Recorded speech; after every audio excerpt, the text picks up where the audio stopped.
హైదరాబాద్ లో కన్సల్టేషన్ మరియు 3,500 రూపాయల colour Doppler test Avis hospitals లో ఉచితంగా పొందండి. Welcome to Suman TV. నేను మీ సుమన్ టీవీ నాగ్. కోల్కతా ఇన్సిడెంట్కి సంబంధించినటువంటి వాటిల్లో ఈరోజు సందీప్ ఘోష్ని 10 o'clock నుంచి 5 o'clock వరకు ఇంట్రాగేట్ చేయడం జరిగింది సిబిఐ వాళ్ళు. అయితే అందులో కొన్ని విషయాలు బయటికి రావడం జరిగింది. అండ్ అభియాకి సంబంధించినటువంటి కొన్ని కీలక అంశాలు కూడా బయటికి రావడం జరిగింది. వాటికి సంబంధించినటువంటి అప్డేట్స్ ఏంటి అనేది ఈరోజు మనతో పాటు హైకోర్టు అడ్వకేట్ రవీంద్రనాథ్ గారు ఉన్నారు. వారి మాటలు తెలుసుకుందాం. Hello sir. హాయ్ అండి నాగరాజ్ గారు. ఈ కేసుకు సంబంధించింది అయితే రకరకాల కథనాలు చూసాము, భిన్న కోణాలు చూసాము, దాంతోపాటు అసలు సినిమాని మించినటువంటి ట్విస్ట్లు చూసాము. అయితే దీనికి సంబంధించినటువంటి వాటిలో ఈరోజు కనుక మనం చూస్తే సందీప్ ఘోష్ మార్నింగ్ 10 o'clock నుంచి ఈవినింగ్ 5 o'clock వరకు సిబిఐ వాళ్ళు ఇంట్రాగేట్ చేసినట్లు తెలుస్తుంది. దీనికి సంబంధించినటువంటి పూర్తి అప్డేట్ ఏంటి సార్? నాగరాజ్ గారు, ఆర్జికర్ మెడికల్ కాలేజ్ దీనికి సంబంధించి మనం ఎప్పటికప్పుడు అప్డేట్స్ ఇస్తూ వస్తున్నాం మనకు తెలిసిన విషయాలకు సంబంధించి. అయితే ఈరోజు కొన్ని ముఖ్యమైనటువంటి విషయాలు జరిగాయండి. ముఖ్యంగా నిన్న శుక్రవారం రాత్రి 8:30 జూనియర్ డాక్టర్స్ ఒక అల్టిమేటం ఇచ్చారు రాష్ట్ర ప్రభుత్వానికి, మమతా బెనర్జీ ప్రభుత్వానికి ఒక డెడ్ లైన్ విధించారు. రేపు రాత్రి అంటే శనివారం రాత్రి 8:30 మా డిమాండ్స్ కానీ మీరు పూర్తిగా నెరవేరని పక్షంలో మేము పూర్తిగా రాష్ట్రాన్ని స్తంభింపచేస్తాం, అదేవిధంగా మేము ఆమరణ నిరాహారదీక్ష కూర్చుంటామని చెప్పి నిన్న ఒక డెడ్ లైన్ ఇవ్వడం కూడా జరిగింది. అయితే నిన్న రాత్రి 8:30 నుంచి ఇప్పుడు మనం షో చేస్తున్న టైం సుమారుగా ఇప్పుడు 8 గంటలకు కావస్తుంది, మరొక 5 నిమిషాలు. అయితే ఈ టైం వరకు కూడా రాష్ట్ర ప్రభుత్వం నుంచి అంటే వెస్ట్ బెంగాల్ ప్రభుత్వం నుంచి ఎటువంటి సూచనలు కూడా రాలేదు. సో దీనికి సంబంధించి నిరసనకారులు ఎవరైతే ఉన్నారో, ధర్నా చేస్తున్నటువంటి జూనియర్ డాక్టర్స్ ఎవరైతే ఉన్నారో పూర్తిగా ఇంకా ఆమరణ నిరాహారదీక్ష కూర్చునే ఒక పెద్ద స్టెప్కి తీసుకోవడానికి సన్నాహాలు చేస్తున్నారు. ఇది ఎక్కడ జరుగుతుంది అంటే ఎస్కలాండ్ ప్రాంతం దగ్గర నుండి ధర్మతల అన్నటువంటి ఆ ప్రదేశం దగ్గర వీళ్ళు ఒక పూర్తి వేదికను ఏర్పాటు చేసి కొంతమంది జూనియర్ డాక్టర్స్ ఎవరైతే ఉన్నారో ఈ నిరసనకారులకు సంబంధించిన నాయకులందరూ కూడా రేపు అంటే ఈ రోజు రాత్రి 8:30 వాళ్ళ జనరల్ బాడీ మీటింగ్ చేస్తారు.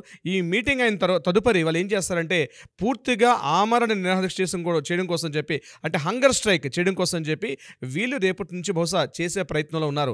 దీనికి సంబంధించి రాష్ట్ర వ్యాప్తంగా ఉండే నిరసనకారులందరూ కూడా నిన్న ఒక ర్యాలీని తీశారు. అంటే ఎక్కడి నుంచి సౌత్ భవానీపూర్ ప్రాంతం నుంచి కంప్లీట్గా నిరసన ర్యాలీ చేసుకుంటూ ఎస్కలాండ్ ప్రాంతం వరకు వాళ్ళు వచ్చారు. సో ఇక్కడ వీళ్ళు ఏం చేశారంటే ఇక్కడ డిమాండ్స్ చేయడం జరిగింది. కానీ రాష్ట్ర ప్రభుత్వం ఈ క్షణం వరకు మనం షో చేస్తున్న సమయం సుమారు 8 గంటల వరకు ఏదైనా అప్డేట్ వస్తుందని మనం లేట్గా చేసాం.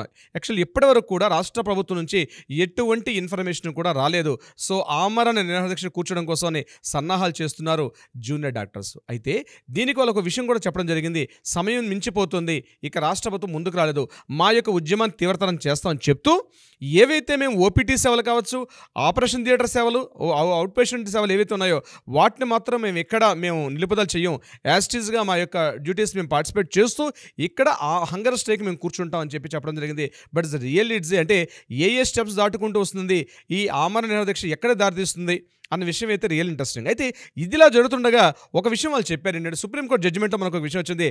అక్టోబర్ 15th ఏదైతే రాష్ట్ర వ్యాప్తంగా ఉన్నటువంటి అన్ని హాస్పిటల్స్లో కానీ విద్యా సంస్థల్లో కానీ మెడికల్ కాలేజ్ సంబంధించి అన్ని విద్యా సంస్థల్లో కూడా మహిళలకు సంబంధించి పూర్తి రక్షణ భద్రతను ఏర్పాటు చేయమని చెప్పి ముఖ్యంగా టాయిలెట్స్ విషయంలో అదేవిధంగా రెస్ట్ రూమ్స్ విషయంలో పూర్తిగా కంప్లీట్గా చేయమని చెప్పి సుప్రీంకోర్టు డెడ్ లైన్ విధించింది. కానీ వీళ్ళు సుప్రీంకోర్టు యొక్క డెడ్ లైన్ కూడా వాళ్ళు పెద్దగా బేఖాతరు చేయకుండా కంప్లీట్గా రాష్ట్ర ప్రభుత్వానికి అల్టిమేట్ ఇవ్వడం మాత్రం ఒక విధంగా చెప్పాలంటే దీనికి సీనియర్ డాక్టర్లు కూడా మద్దతు పలకడం, జూనియర్ డాక్టర్సే ఇప్పటివరకు మనం చూసాం, సీనియర్ డాక్టర్లు కూడా మద్దతు పలకడం మాత్రం ఇది ఎక్కడికి దారితీస్తుందో అన్న పరిస్థితి మాత్రం కొంత భయానక వాతావరణాన్ని కలిగిస్తుంది వెస్ట్ బెంగాల్లో. ఇక రెండో పాయింట్, ఆశిష్ పాండే ఇతనిని నిన్న అరెస్ట్ చేశారు సిబిఐ వాళ్ళు. ఇమీడియట్గా అలీపూర్ కోర్టులో కూడా ప్రొడ్యూస్ చేయడం జరిగింది. అలీపూర్ కోర్టులో ఏం చేశారంటే అక్టోబర్ 7 వరకు ఈయన మీద ఇంటరాగేషన్ చేయమని చెప్పి ఒక తాకీదు ఇవ్వడం జరిగింది. దానికి సంబంధించి సిబిఐ ఉన్న వాళ్ళు ఈరోజు ఇంటరాగేషన్ చేశారు. మార్నింగ్ నుంచి ఈరోజు సాయంత్రం 6 గంటల వరకు కంటిన్యూగా ఇంటరాగేషన్ జరిగింది. ఎవరి ఆశిష్ పాండే అనే విషయం మీద మనం కొన్ని ఎపిసోడ్స్ కూడా చేసాం దీనికి సంబంధించి. అయితే ఈ ఆశిష్ పాండే 2017 ఎంబీబీఎస్ స్టూడెంట్ విద్యార్థిగా మనకు తెలిసింది.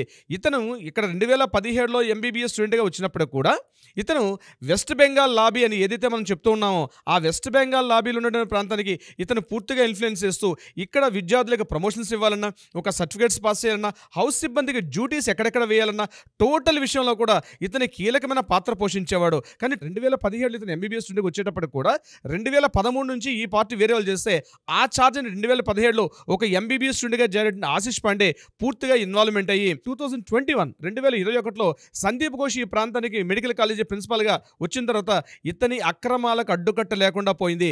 పూర్తిగా అతన్ని మాఫియా రాజు అంటారు. ఆ మాఫియా రాజు అంటే సందీప్ ఘోష్.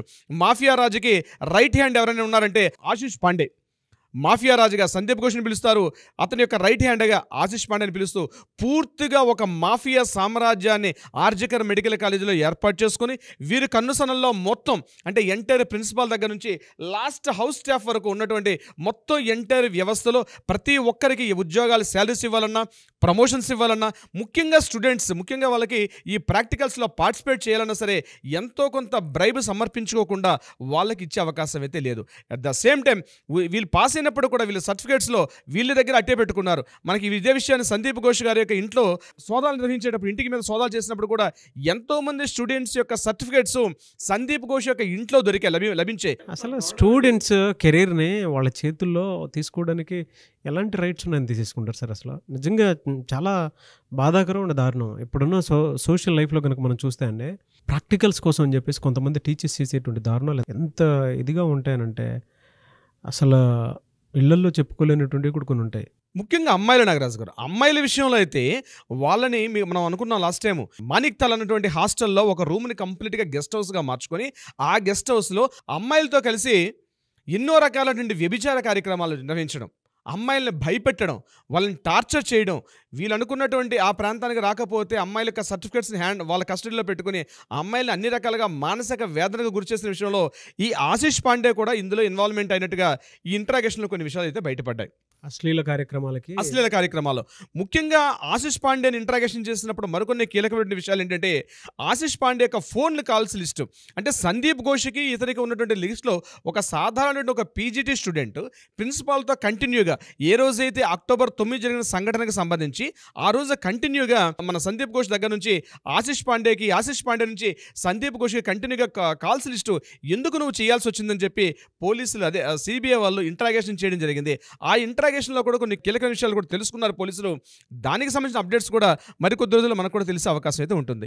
ఇదిలా ఉంటుండగా మరొక కీలకమైన ఘట్టం ఏం చోటు చేసుకుందంటే అలీపూర్ కోర్టులో సిబిఐ కస్టడీ అక్టోబర్ 14 వరకు పొడిగించారు సందీప్ ఘోష్కి, అదేవిధంగా తలా పోలీస్ స్టేషన్ ఉన్నటువంటి కీ ఆఫీసర్ అభిజిత్ మండల్కి. సో అభిజిత్ మండల్ని at the same time Sandeep ఘోష్ని కూడా విడివిడిగా వీళ్ళిద్దరిని కూడా నిన్న ఈరోజు మార్నింగ్ 10 గంటల నుంచి ఈవినింగ్ సాయంత్రం 5 గంటల వరకు కూడా కంటిన్యూగా ఇంటరాగేషన్ చేశారు.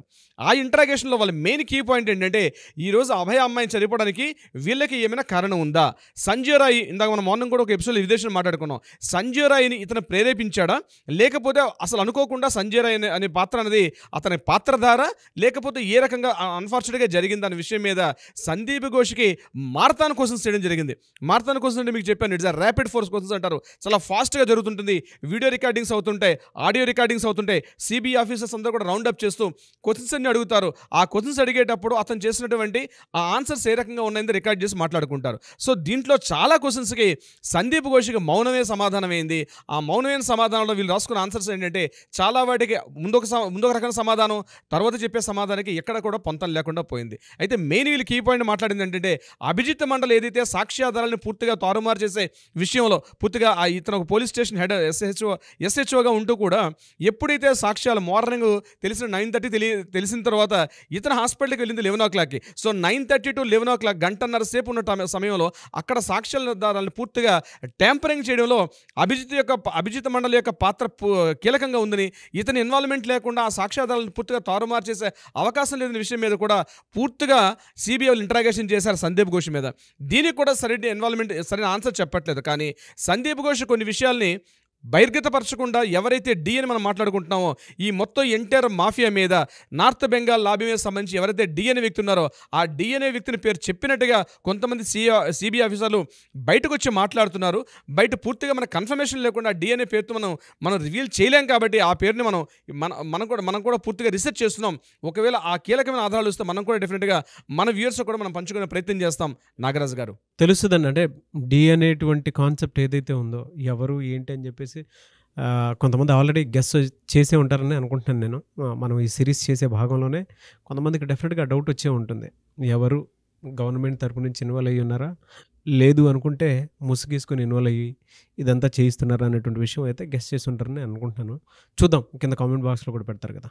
నిన్న ఆలీపూర్ కోర్టులో ఒక కీలకమైన ఘటన చోటు చేసుకుంది. ముఖ్యంగా ఈ ఆశిష్ పాండేకి ఎప్పుడైతే పోలీస్ కస్టడీలో తీసుకున్నారో అతన్ని కస్టడీలో తీసుకోకుండానే ముందస్తు బెయిల్ కోసం చెప్పి అతని అడ్వకేట్ అయినటువంటి ఆనంద గంగూలీ తీవ్రమైన ప్రయత్నాలు చేశారు. ఏమైనా ప్రయత్నాలు చేస్తున్నారంటే, జస్టిస్గా పనిచేస్తుంటే సుజిత్ కుమార్ జాని చాలా రిక్వెస్ట్ చేస్తాను ఒక మాట అన్నారు. మా క్లయింట్ ఎవరైతే ఉన్నట్టు ఇతను కేవలం స్టూడెంట్గా మాత్రమే ఉన్నాడు, ఇతనికి ఈ కేసులో ఎటువంటి సంబంధం లేదు. దీనికి మీరు ఆల్రెడీ పోలీస్ ఇంటర్గేషన్లో సందీప్ ఘోష్తో పాటు చాలా కీలకమైన వ్యక్తులు ఉన్నారు. ఇతని కేవలం ఒక పీజీటీ స్టూడెంట్ మాత్రమే. ఇతనికి ఈ కేసుకు సంబంధించి జస్ట్ ఎక్కడైతే సంఘటన జరిగిందో ఆ ప్రత్యక్షమైన ప్రదర్శనలో ఇది కేవలం ఉన్నాడు.